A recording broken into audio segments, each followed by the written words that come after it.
Hello students, a very good morning to all of you. कैसे हैं सभी? I hope बढ़िया, स्वस्थ और मस्त हैं।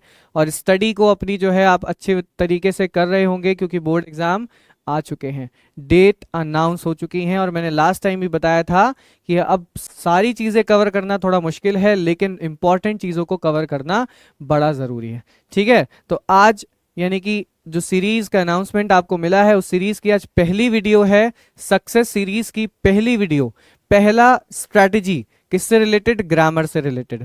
ठीक है जी। और भी बहुत सारी बातें हम करने वाले हैं अलग अलग कंसेप्ट्स के साथ।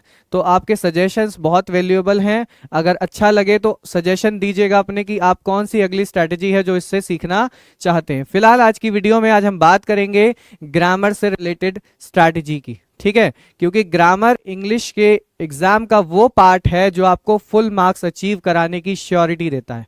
ठीक है, थोड़ा सा कंपैरिजन अगर मैं करूं कि मैंने लिटरेचर में एक आंसर को लिखा है 4 मार्क्स का, और मैंने ग्रामर के 4 सेंटेंस सॉल्व किए हैं, और अगर ग्रामर के 4 सेंटेंस पूरी तरीके से करेक्ट हैं, यू विल गेट श्योरली 4। और अगर लिटरेचर की बात करो कि आपने बहुत अच्छा आंसर लिखा है, तब भी यू विल गेट 3। ठीक है, मैक्स 2 मैक्स 3। बहुत अच्छा लिखने के लिए ही 4 मिलते हैं, और वो कैसे लिखते हैं कि 4 ही मिले आपको, वो स्ट्रैटेजी की वीडियो भी मिलेगी आपको जल्दी ही। ठीक है, तो ग्रामर की बातें करते हैं कि एक्चुअली में रूल कैसे याद करते हैं, क्योंकि ग्रामर का सेंटेंस सॉल्व करने के लिए, बनाने के लिए जरूरी है कि रूल अच्छे से प्रिपेयर हो, याद हो। क्या वो चीजें हैं जिनसे हम ग्रामर का रूल याद रख सकते हैं? आइए बात करते हैं। तो उनमें 2 ही बातें हैं, सबसे खास बातें, और सिर्फ 2 ही बातें। अगर ये 2 बातें आपने फॉलो कर ली तो आपके ग्रामर के फुल मार्क्स पक्के। ठीक है, क्या वो बातें हैं? सबसे पहली बात है कि आपका जो टाइम टेबल होगा, पहली बात मैं आपके टाइम टेबल पर करूंगा, क्योंकि स्टडी की जो शुरुआत होती है वो टाइम टेबल से ही बच्चों होती है। ठीक है, तो टाइम टेबल में आपके ग्रामर ऐड होना चाहिए। क्या ऐड होना चाहिए? ग्रामर। ग्रामर और मैथमेटिक्स दोनों ही प्रैक्टिस मांगते हैं। इसका मतलब ये है कि प्रैक्टिस जो चीजों की होती है वो रोज की जाती है, ऑल्टरनेट डेज नहीं। ठीक है, तो आपको इस टाइम टेबल में एक वर्ड और जोड़ना है, वो है रेगुलर। क्या जोड़ना है? रेगुलर जोड़ना है। और रेगुलर के लिए किसके लिए? रेगुलर में ग्रामर। पहली बात ये कि रूल याद करने के लिए जरूरी है कि हम उसको रोज पढ़ते हो। ठीक है, अगर हम रोज पढ़ते हैं तो अब रूल याद होंगे। एक एग्जाम्पल के लिए, आप नया स्कूल ज्वाइन करते हैं, ठीक है, और हर स्कूल की अपनी अपनी प्रेयर होती है, अलग होती है कि नहीं? हाँ जी, होती है। तो अब आप उस प्रेयर को रोज जाकर के करते हो, वेरी फर्स्ट सुबह सुबह, राइट? तो याद हो जाती नहीं हो जाती एक हफ्ते बाद? क्यों? क्योंकि आप रोज उसको बोलते हो, रोज उसको प्रोनाउंस करते हो। ठीक है, तो इसलिए सबसे पहली स्ट्रैटेजी है कि आपके टाइम टेबल में ग्रामर का जो सब्जेक्ट है वो रेगुलर होना चाहिए। ठीक है, अब करना कैसे है याद, इस पर बात करते हैं। तो उसका दूसरा फंडा है रिवीजन। उसका दूसरा फंडा है रिवीजन। ये बहुत ही क्रूशियल रोल प्ले करता है आपकी इस मतलब कह सकते हैं सभी सब्जेक्ट्स में। रिवीजन किस तरीके से किया जाना चाहिए उसकी एक अलग स्ट्रैटेजिक वीडियो में क्रिएट करूंगा। क्लियर है? फिलहाल की बात मैं यहां पर करूंगा कि रिवीजन ग्रामर का कैसे होना चाहिए। तो ग्रामर का जो रिवीजन है बच्चों, वो कंसेप्ट वाइज होना चाहिए। ठीक है, कंसेप्ट वाइज होना चाहिए। ग्रामर का रिवीजन की मैं बात कर रहा हूं यहां पर। ठीक है, वो कैसे पॉसिबल होगा? वो कैसे पॉसिबल होगा? मान लीजिए मुझे आज, भाई ग्रामर अगर मैं रोज पढ़ रहा हूं तो हर दिन एक नया टॉपिक पढ़ूंगा ना। या मैं ये कहूं कि सर एक टॉपिक को मैं 2 दिन दूंगा। ठीक है, तो अगर मैं एक टॉपिक को 2 दिन दे रहा हूं तो मैं रिवाइज कैसे करूंगा? हम कैसे करते हैं अभी तक हम ऐसे करते हैं, डायरेक्ट इनडायरेक्ट के सर के नोट्स उठाए, अच्छा ये पढ़ लिया।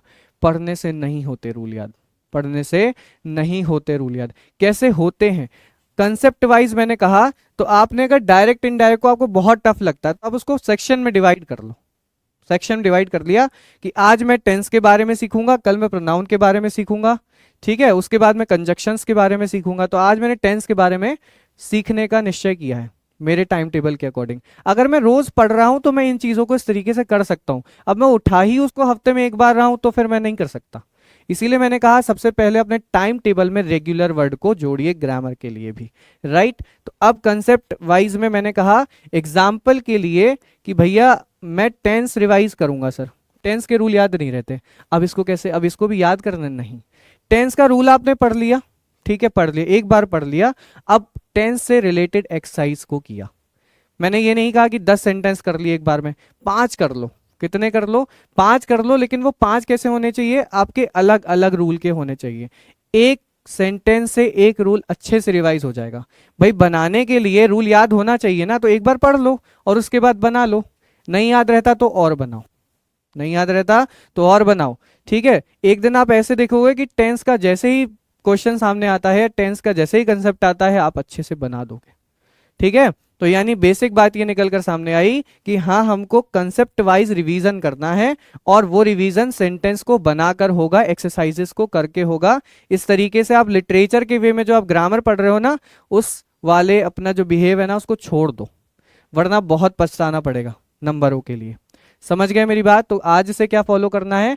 आज से सिर्फ ये फॉलो करना है कि भाई हमको अपना रूल पढ़ना है और उसके बाद उसकी एक्सरसाइज करनी है, और फिर एक एक्सरसाइज एट रैंडम उठानी है टेंस से रिलेटेड और कर लेनी है, और चेक कर लेना है कि कहाँ गलती हुई।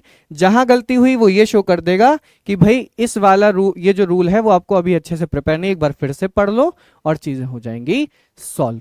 ठीक है, तो बस ये 2 स्ट्रैटेजीज फॉलो करना है, और आज के बाद ग्रामर के रूल का डर बिल्कुल हो जाएगा खत्म कि भाई कैसे आने हैं नंबर, पूरे ही आने हैं। ठीक है, तो आज की वीडियो में इतनी ही बात करेंगे, फिर मिलेंगे एक नए कंसेप्ट नई वीडियो के साथ।